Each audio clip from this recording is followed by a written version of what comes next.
Ryan Jarrell here for Fight Bananas, and I'm very excited to have my next guest on the program. It's Mairon Santos, who will be facing Francis Marshall next at UFC 313, March the 8th. Myron, how you doing? Good, good, man. Thanks for having me. And yeah, I'm ready. We're excited to see you back, my man. First, I just wanted to say congratulations. I understand just a couple short weeks ago you became a father for the first time. What is that whole experience like? How is your sleep schedule now? Yeah, man. 4 weeks ago today, and my sleep's been good.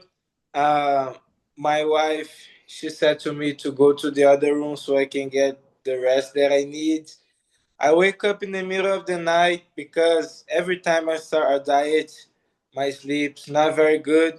So sometimes I wake up in the middle of the night, I go check on them, and sometimes I stay, but it's a blessing, man. This is your first child, correct? Yes, first Okay. child. That's fantastic, man. I'm hoping, for you and the family, many more to come. I know my wife and I are trying to have our first, so I hear it's life changing to say the least. Tell me, how life has been for you since winning the Ultimate Fighter, and what your training schedule is like these days. So since winning the show, life's been amazing. I was finally able to train as a pro because before that I had a lot of things going on, and now everything like it's in the right place. And like I always dreamed with being a father, and now I always dream with being in the UFC. So everything's going perfect. My training schedule is amazing. I have a great team, Extreme Couture, great coaches. So everything's perfect. It's like you're living the dream, right? Everything's clicking on all cylinders. Yeah, yeah, man. I'm living the dream. Sometimes I stop and I wonder, like, this is everything I dreamed about, and I'm living it right now. So it's great. Good for you, man. And how old are you? 24. Did you think you'd be at this point at just 24 years old? Because you're still so young. To be honest, when I was 19, I was already with 10-0, and I thought, okay, I'm gonna go to the UFC right now, and I'm gonna change my life. And then it never happened. A lot of things going on, and it never happened year after year. That was like 2019, and then at some point, I start to like not believe that I was gonna able to go to the UFC. So when it happened, I was like, okay, like it's really happening. And like I had a lot of doubts, but when I finally signed with the UFC, I thought, okay, I'm still young because I always had a dream with like being super young, like 19 years old in the UFC. So when this didn't happen, I was like frustrated, but I stopped thinking. I was like, okay, I'm still super young. I have long road to go yet, so everything is in the right place for me. Life is good, and the fans can't wait to see you back in action. We're going to get to Francis Marshall here shortly, but I wanted to ask you a little bit about your experience overall in the Tough House. What was that like? How difficult was it to be isolated around a bunch of other alpha males as you try and vie for the prize, which obviously you won? Yeah, it was new. It was a great experience, and for me, I had some challenges. Like my wife, she just had moved, like 2 months ago, like before the show. Like she didn't spoke English, and she was like, we were working together, and she had to work alone by herself, like not knowing English and things like that, like pay the bills, everything. So I was super worried about that. And I live here in Vegas, like the show was here, we filmed here. And I was all the time thinking, oh my God, if I just go running to my house to see her, to check on her. And I had these things going on. And also for me, I was surrounded by great fighters. And when I saw them, I knew a couple of them, and I was like, "Oh my God! Like, do I belong here?" And one of the lessons the show taught me it was that I have to believe in myself because I was the winner. So that means that I belong. But one of the questions that I had when I saw everyone, I knew a couple fighters, and I was like, "Oh my God, this is gonna be tough because these guys they are high level, like all American, Olympic wrestling like experience. The guys that I fought. So for me, the biggest lesson was like believe in myself because I have everything like to be a great fighter. Where is your confidence and the mental side of your game now versus when you stepped into the tough house day one? I have to imagine it's vastly different. Yeah, I would say like scale 1 to 10. When I went there, my confidence was like zero, and now it's like 10, above 10, because I know that I belong and I know that I can beat a lot of good fighters, and I'm still young. I'm still improving, and in the gym, I have like high level guys to train with, high level rounds, and I already had this before. But when you go like to a show that's an opportunity to the UFC, you start to wonder, and I was wondering, but I start again like I had to believe in myself. I learned that, and now like with the training that I have, the team that I have, I know that I can be among the best fighters in the world. So I believe now that I'm one of the best featherweights in the planet. No doubt about it, man. Obviously, Team Grasso. Do you still keep in touch with Alexa? Yeah, we text each other sometimes. She like when I had the baby, she congratulated me. Uh, Sometimes she laughs about something that I post. Like on this fight, she texts me and something like, "Hey, let's go! You got this." So I'm in touch with a few of them. Like Diego, every time I see him, we have a little conversation. He's a nice guy, so I have a good relationship with Tingrasso. Do you plan to train with Alexa in the future? Is that something that might happen, or you pretty much set at Extreme Couture and that's where you plan to stay for the future? No, for sure I want to train with them. I want to train with her uh, because she was a world champion. She still can be. She's a high level fighter. I learned a lot with her, and I want to train all over the place. And if I can train with them one day, it's gonna be great.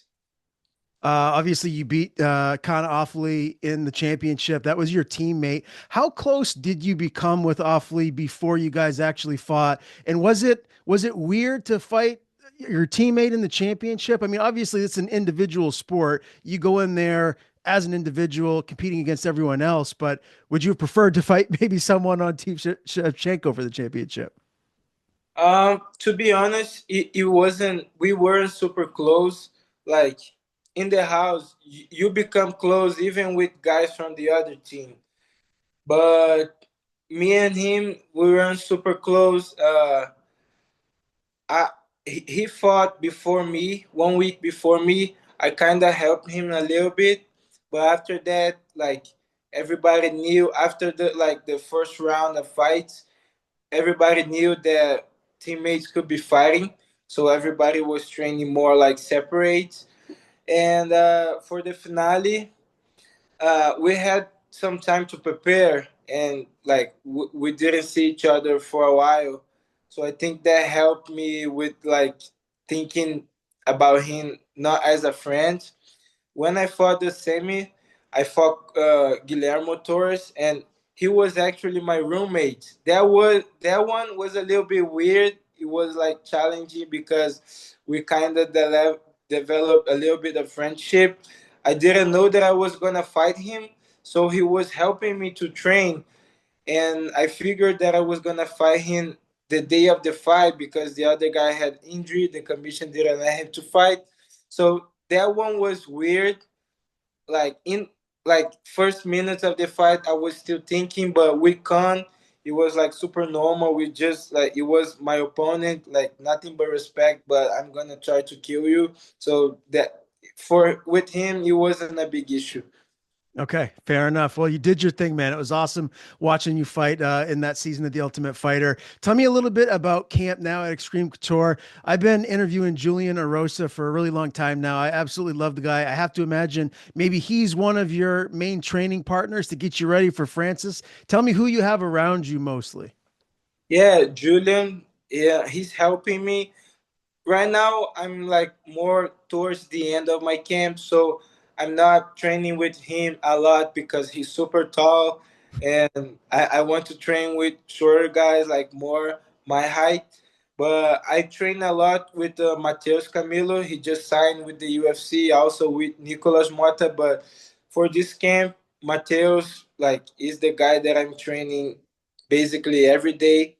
He's helping me. He watched the fight, and like he studied my opponent, and he's helping me since the beginning. I found out this fight I think like 9 or 10 weeks ago, and he's helping me since then. But I have like great rounds with Julian. Like we always train together. Like in the grappling part, we're still training, but like for sparring this kind of stuff, because he's tall, we are not training a lot. But every time like we are on the mat together, we train. And yeah, man, I've been working a lot with Coach Eric too, and he's just like helping me a lot with opening my mind to see like what I'm capable of, and I'm learning a lot with them. And like everybody at Extreme, they help me a lot, and yeah, man, that's how my camp's going. That's awesome, man. I wanted to ask you too, real quick. You mentioned Eric. I never know what's real and what's fake when I look on Twitter or X or whatever it's called, and you see all this stuff about beefs and whatnot. Obviously, the fight that Strickland just had with DDP was a really tough one, and he obviously didn't get the win. But the fallout that has been speculated and talked about, is that accurate? Like, are they butting heads at the like what was said afterwards, or is everything cool? To be honest, I haven't seen Strickland since the fight. I know he's been in the gym, but big guys they train different times some days, so I haven't seen him. And for me, I try to not talk about it this stuff because like it's between him and Coach Eric. So I don't know much. I don't know a lot. Like I just know what's on the internet, but I don't know how it's going like in person. And yeah, that's what I have to say. Fair enough. Totally, totally understand, my man. As far as Francis Marshall goes, when you first heard him as your opponent, what were your immediate thoughts? I was excited, man. I'm not gonna lie, I was excited because he has. I think it's a good matchup for me stylistically. I see him like uh, a little bit better than my last opponent, but I think the fight's gonna play out very similar because he's a wrestler and he strikes too. But I really believe in my striking abilities, and I think when if he if he tries to strike with me, he gonna see that that's not a good idea, and he'll try to wrestle. And my wrestling defense is very good, so I'm ready. It will be my fourth wrestler in a row that I'm fighting. So game plan's the same. It's a good matchup for me, and I can't wait. Do you think Francis is the most challenging wrestler that you faced in your pro career? Um, like in the wrestling department, I don't think so. I think I fought better wrestler than him, but he has a good cardio. He doesn't give up. He has a good endurance, good chin. So I think it's gonna be more challenging to put him away. But I don't think he's the better wrestler. But for sure, I think he's the more like well-rounded fighter that I'm gonna face because he strikes too. Like he has knockouts in the UFC. Last fight, he couldn't like put the wrestling going, and he strike, and it was pretty good. He won. So I think he's the most well-rounded fighter that I'm gonna face. Yeah, I mean, he's definitely a grinder, and you mentioned how tough he is. Do you anticipate this fight getting into the later parts of the second, third round, or do you envision maybe clipping him? And we know how good you are on the feet and your striking ability is. Do you think you can find his off button and finish this fight early? Yes, 100%. I'm training for that. Of course, we are always ready for 3 rounds, but what I'm visualizing, it's me knock him out. He does have four submission victories. If he does use his wrestling and he gets you down and he's in top control, how worried are you about his jujitsu? I'm not worried. I think I'm gonna scramble up, find my way up to my feet, and like do my thing. I'm not worried about his jiu-jitsu too much. What I'm worried about it's like if he's gonna try to like stall the fight in the cage, make a boring fight. But that's my only concern. But I'm not gonna allow him to do that. I train with high level jiu-jitsu guys. Like I'm talking about jiu-jitsu, like, and I don't see him like submitting me for sure. So your prediction is a TKO victory for yourself. Yes, sir. TKO victory. Okay. That's what we've seen a lot out of you, Myron. So I don't think that would surprise the fans if that does happen here at UFC 313. I wanted to get a couple of picks from you as well. The main event, obviously, fellow Brazilian Alex Poatan Pereira defending against Ankalaev. I imagine maybe you're going with Poatan to win, but how difficult of a fight do you think this is going to be for him?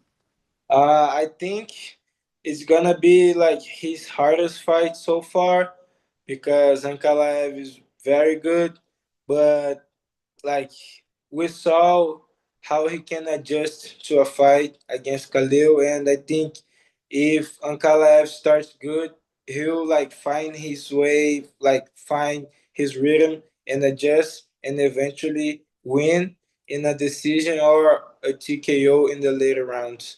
So that's how I see this fight going. Are you as excited as I am about Gaethje and Hooker? Yes, man, I think it's gonna be a war. It's gonna be crazy. I think it's gonna go to a decision, but I think it's gonna be like 5 rounds, packed action, and I can't wait, man.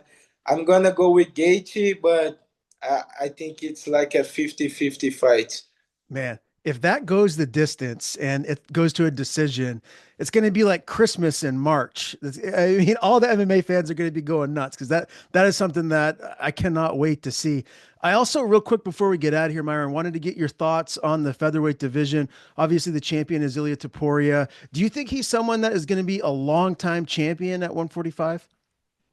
I think he's the guy that can be a champion for a long time because he has proven that he has everything to do it. Yeah, man, I believe he has the skill sets, but one day I'm gonna get there. Do you think you'll be the guy to unthrone him? Will he still be the champion by the time you climb the rankings? I don't know. I try to not think like this far because I have like a long path to go yet. But of course, I visualize me fighting him.